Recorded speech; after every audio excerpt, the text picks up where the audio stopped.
আপোনাক যদি অনিল কাপুৰে এক্টিং কৰা এই নায়ক সিনেমাখনৰ দৰে একমাহমানৰ কাৰণে অসমৰ মুখ্যমন্ত্ৰী বনাই দিলেহেঁতেন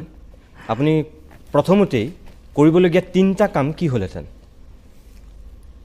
ব্ৰহ্মপুত্ৰখন বান্ধি পেলালেহেঁতেন যাতে আৰু বানপানী নহয় দুই কণ্ট্ৰল কৰিব লাগিব ব্ৰহ্মপুত্ৰ প্ৰত্যেক বছৰ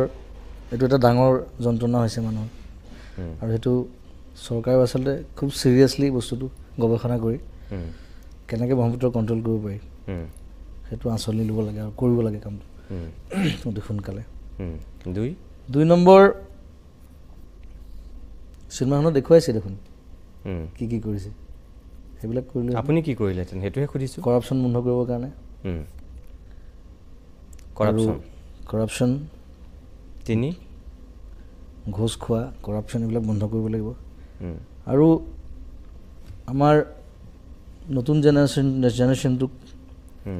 কেনেকৈ মানে সামাজিকভাৱে আৰু এৱেৰ কৰিব পাৰি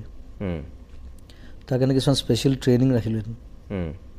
ট্ৰেইন কৰিলেহেঁতেন বাহিৰৰ পৰা মানুহ আনি বিভিন্ন বিশেষজ্ঞ বিভিন্ন ডিপাৰ্টমেণ্টৰ বিভিন্ন জনৰ বিভিন্ন মানুহক আনি তেওঁলোকৰ লগত ইণ্টাৰেক্ট কৰাই কেনেকৈ সামাজিকভাৱে মানসিকভাৱে আৰু কি বুলি কয় যিটো ডিপাৰ্টমেণ্টত তেওঁলোক স্কিল্ড চব মানুহ বেলেগ বেলেগ ডিপাৰ্টমেণ্টত স্কিল থাকে তো সেইমতে তেওঁলোকক কেনেকৈ আৰু আগুৱাই লৈ যাব পাৰিম সেইটো চেষ্টা কৰিলোহেঁতেন